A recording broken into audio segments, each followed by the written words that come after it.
भैया निफ्टी जो है ना रोज लोअर हाईज लोअर लोज बना रहा है, पर बहुत सरक सरक के रोता रोता नीचे गिर रहा है। बुल्स को लगता है भाग जाए यार, बेयर्स को लगता है यार गिरता ही नहीं है। तो आज बेयर्स को गाना समर्पित है। बेयर्स इस वक्त दुखी होकर क्या गाना गा रहे हैं निफ्टी के लिए। रोते रोते नीचे आए, बड़ा तड़पाए, धीरे धीरे नीचे को गिरता है निफ्टी, बैठे हुए हैं हम नजरे गड़ाए, रोते रोते नीचे आए, बड़ा तड़पाए। घाटे कब बनेंगे मुनाफे हमारे, कब आके ये देखो काटेगा 24, रोते रोते नीचे आए, बड़ा तड़पाए। तो ये कहानी है हमारे किसकी, निफ्टी की। आपका क्या विचार है, लिख डालिए कमेंट में।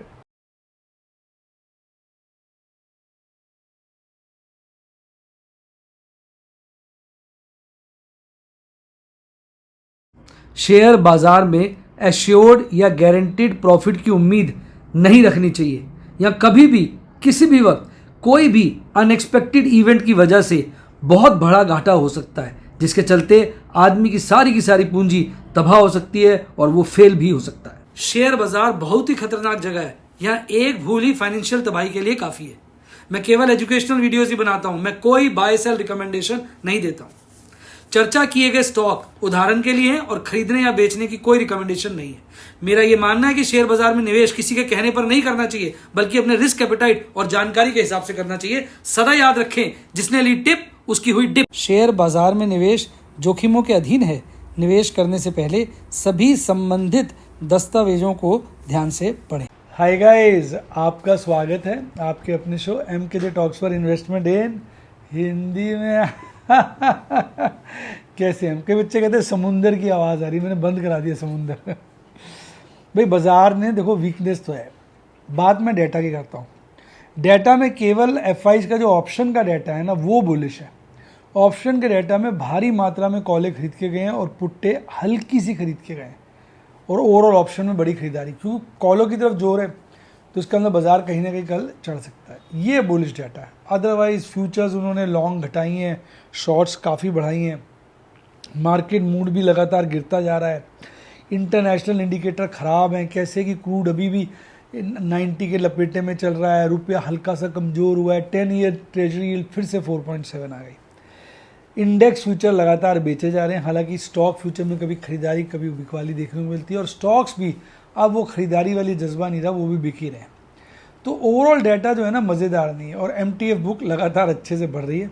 इंडिया विक्स में कोई खास परिवर्तन नहीं आ रहा, बड़ा ही कन्फ्यूजन क्रिएट किया हुआ इंडिया विक्स। हालांकि आज भी 52 वीक हाई 52 वीक लो वाले शेयर देखने को मिले। एडवांस डिक्लाइन आज भी डिक्लाइंस के फेवर में था, यानी डिक्लाइंस वाले शेयर ज़्यादा थे। ऑप्शन चेन की बात करता हूँ क्योंकि कल तो है एक्सपायरी। अब कल के हिसाब से जो सारा जमघट है, सबसे बड़ा जमघट 2 लेवल्स पे नज़र आ रहा है। एक आपका है मतलब 24,300, जहाँ पे पुट रेटिंग ज़्यादा है कॉल रेटिंग कम है। 24,400 जहाँ पे कॉल रेटिंग ज़्यादा है पुट रेटिंग काफ़ी कम है, और 24,500 पे तो कॉल रेटिंग और ज़्यादा है, पुट रेटिंग बहुत ही कम है। यानी जो कल की रेंज मुझे एक्सपायरी पे नज़र आ रही है भाई, वो आ रही है 24,300 से लेकर 24,500। पर चूंकि वो कॉले भी बाय कर गए हैं, पुट्टे भी बाय कर गए हैं, तो ये रेंज कल ब्रीच हो सकती है। यानी बाजार 24,500 के ऊपर भी जा सकता है, 24,300 के नीचे भी जा सकता है। कल एक बड़ा मूवमेंट देखने को मिल सकता है, ऐसा मेरा विचार सिर्फ इस बात पे है क्योंकि FIs कॉल्स और पुट दोनों खरीद के गए। बाकी विचार है भाई साहब, नॉस्ट्राडामस में है नहीं, गलत भी पढ़ सकता हूँ। मंथली डाटा में कोई परिवर्तन नहीं है, वो 24,000 24,500 के नीचे ही बीच में ही है। हालांकि PCR अगर आप देखेंगे ना, मंथ वाला बिल्कुल न्यूट्रल हो चुका है, 1 पे आ गया। वीकली वाला हल्का सा आज बढ़ा है, कल था 0.88 अब 0.92 हो गया, हल्का सा बढ़ गया। तो ये मतलब सारी कहानी नज़र आती है। निफ्टी बैंक तो ओवरऑल स्मार्ट मूवमेंट इसने दिखाई है, और हालांकि उसका जो कैंडल आज बड़ी वेरिड कैंडल थी, पर उसका भी मैक्सिमम पेन 58 पे और सेकेंड हाईएस्ट 60 के आसपास है, और पीसीआर उसका हल्का इंप्रूव हुआ 0.78 से 0.83। तो यानी बाज़ार में कमज़ोरी है, मजबूती नहीं है, पर बहुत ज़्यादा कमज़ोरी भी नहीं है, हल्की फुल्की मजबूती भी है। मतलब ये डेटा ना बिल्कुल पारदर्शी नहीं है, डाउट पैदा कर रहा है, डाइसी सा डेटा है। तो कल के लिए तो यही कह सकता है कि भैया एक अच्छा खासा मूवमेंट देखने को मिल सकता है। ये मेरा विचार है, डेटा के ऊपर बेस्ड है। मान के चलिए, डिस्क्लेमर याद रखिए कि मैं गलत हो सकता हूँ, इसके बहुत ज़्यादा चांसेस हैं।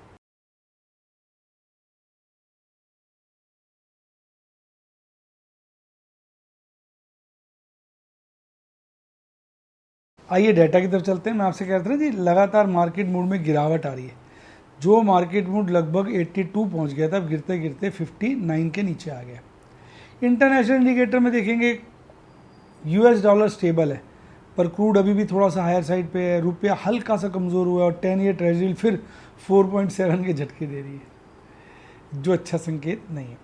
कैश सेगमेंट में एफआईज बेच के गए, इंडेक्स फ्यूचर बेच के गए, स्टॉक फ्यूचर हल्के से प्लस किए, ओवरऑल बिकवाली है। डीआईज लगातार भारी मात्रा में माल खरीद रहा है, ओवरऑल खरीदारी है, फिर भी बाजार डीला है। अब ऑप्शन में बाइंग करके गए हैं, देखिए आप, अच्छी मात्रा में 8125 करोड़ काफ़ी होता है। अब देखो, कॉलों की नेट सेल्स घटी, यानी कॉलें खरीदी हैं, लगभग आप देखेंगे तो 48,000 के आसपास कॉलें खरीद के गए हैं, और पुट्टे की बात करें तो 5,000 के आसपास। तो झुकाव तो कॉलों की तरफ है, लेकिन ये डेटा थोड़ा विरोधाभास वाला है। देखिए, लॉन्ग काटी है अपनी और शॉर्ट्स बढ़ाई है, और देखिए अब शॉर्ट्स कितनी बढ़ गई है, लगभग 1,82,000 के लपेटे में आ रही है। अब ये फिर सिंगल डिजिट की तरफ दौड़ने की कोशिश कर रहा है, ये भी थोड़ा सा स्टेबल हुआ पड़ा ऊपर के लेवल पे। एमटीएफ बुक चिंता पैदा करती है, नए नए रिकॉर्ड स्थापित कर रही है। अब वो लोग ही पहुँच गई है 1,41,218 करोड़ में, सोच के हैरानी होती है। डेटा मिला जुला है, कोई इंडेक्स बढ़ा हुआ है, कोई घटा हुआ है। इवन आप अपना पोर्टफोलियो देखेंगे ना, पोर्टफोलियो में जान तो नहीं थी, जबकि स्मॉल कैप मिड कैप भागे हैं पता नहीं, लेकिन लॉप साइडेड भागे, क्योंकि पोर्टफोलियो तो मेरा गिर के ही बंद हुआ है। हाँ, अच्छी खासी गिरावट के साथ बंद हुआ, अच्छी खासी गिरावट, यानी वो इंडेक्स का डिक्लाइन वो भी फेवरेबल नहीं, यानी बाजार कमज़ोर ही था आज गेनर्स कौन से 52 वीक के? Inox wind, Motilal Oswal, Oberoi realty, Suzlon, K fintech. गिरने वाले Voltas, BSC, Vodafone, Cochin shipyard, HCL tech. भागने वाले KEI industries, Radico Khaitan, Hindustan aeronautics, Bosch. 52 week की हाई है वाली जो 4 बताए हैं मैंने, ये 52 वीक लो है, आईटीसी और Dabur India. Advance decline ratio देखिए, डिक्लाइन के फेवर में है। बाजार ने बीच में रिकवरी ली थी, पर फिर बाद में थोड़ा सा गिर ही गया। 18 शेयर चढ़े थे, 31 गिरे हुए थे। आज भागने वाले शेयरों में प्रमुख था Hindalco, Tata steel, HDFC life, ONGC, axis bank, Larsen और जेएसडब्ल्यू स्टील। गिरने वालों में सबसे आगे था आईटी शेयर, आज HCL tech, Infosys, TCS, tech Mahindra. देखिए आईटी शेयर्स मरे पड़े, सन फार्मा, नेस्ले और आईटीसी भी गिरे हुए थे।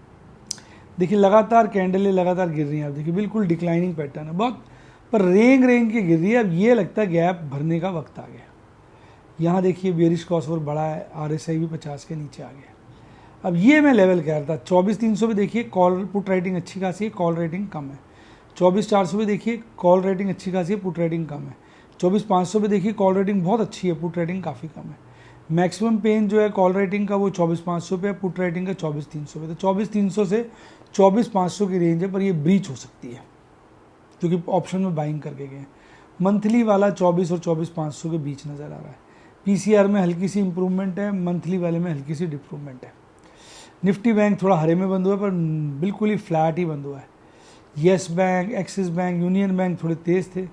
गिरने वालों में IndusInd bank, small finance, IDFC और बैंक ऑफ बड़ौदा थे। ये भी लगातार देखिए डाउनवर्ड फेज ही दिखा रहा है। इसका भी बियरिश क्रॉसओवर बन गया, आरएसआई 50 के आसपास। इसका भी पेन जो है 58 और 60 के बीच में, इसके बीच में एक्सपायरी देता नज़र आ रहा है।